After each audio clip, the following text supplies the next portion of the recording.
الله عليه وسلم، وقد أحضروا البقرات الحمراء لحرقها وذر ماء رمادها كإعلان عملي لهدم الأقصى. ما سبب طوفان الأقصى؟ لم هذا الوقت بالذات في يوليو الماضي، وعبر طائرة خاصة قادمة من ولاية تكساس الأمريكية، جلبت الحكومة الإسرائيلية 5 بقرات حمراء اختيرت بعناية حسب الشروط التي تنص عليها الكتب اليهودية من أجل حرقها ونثر رمادها قبالة الأقصى، إذانا ببدء عملية بناء الهيكل فوق أنقاض مسجد قبة الصخرة وفق التعاليم التوراتية. مع جلب البقرات ال5 تزايدت الاقتحامات للمسجد الأقصى مصحوبة بممارسات عقائدية، صلوات تلمودية، نفخ بالبوق، رسم على جدار حائط البراق، مؤشرات على أن الاحتلال يعد للانتقال بشكل جدي إلى مرحلة الهيكل المزعوم على مدار شهور. أعلنت إسرائيل عن נيתها هدم المسجد الأقصى وأعدت العدة لذلك. הוא התחייב בפני האזרחים, ישראל לא תהפוך למדינת הלכה. אבל הערב אתם תראו מה קורה בשטח. מה שפעם היה השוליים ועכשיו בחסות כספים ממשלתיים הופך למציאות. ואיך כל זה קשור ל5 פרות אדומות שנחתו והתקבלו כאן בשלהי הממשלה הקודמת בטקס חגיגי בנוכחות מנכ"ל משרד המורשת.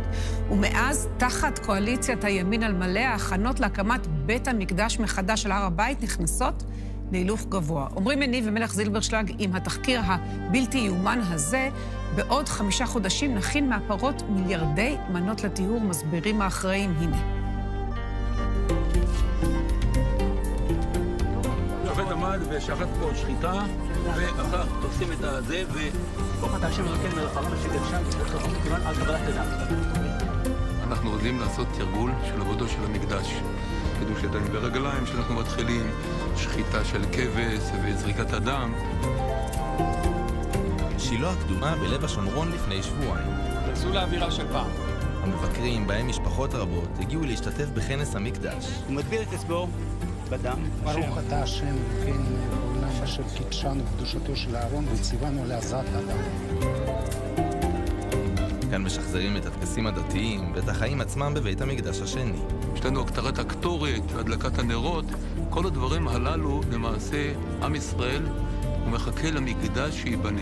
מחזיקים את העוף על גב שתי אצבעות, שתי רגליים תופסים אותו בשתי אצבעות האלה, ומלקים עם הציפורון של יד ימין. מליקת השחיטה. קצת ריח מבית המקדש. לא שייכת בלעדית לעם ישראל, ואין בה מקום לעם אחר. גדול בתולדות עם ישראל.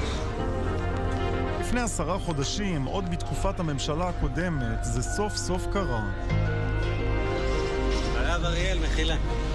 הפרות עכשיו מגיעות לפה, יורמסו ישר על המשאית. לחיינו מקימנו. This is the moment. They've arrived and we're about to see them for the first time here in the land of Israel. These are the red heifers that landed at Israel's Ben Gurion airport. 5 פרות אדומות מטקסס נחתו בישראל ונשלחו לרפת סודית אי שם בארץ.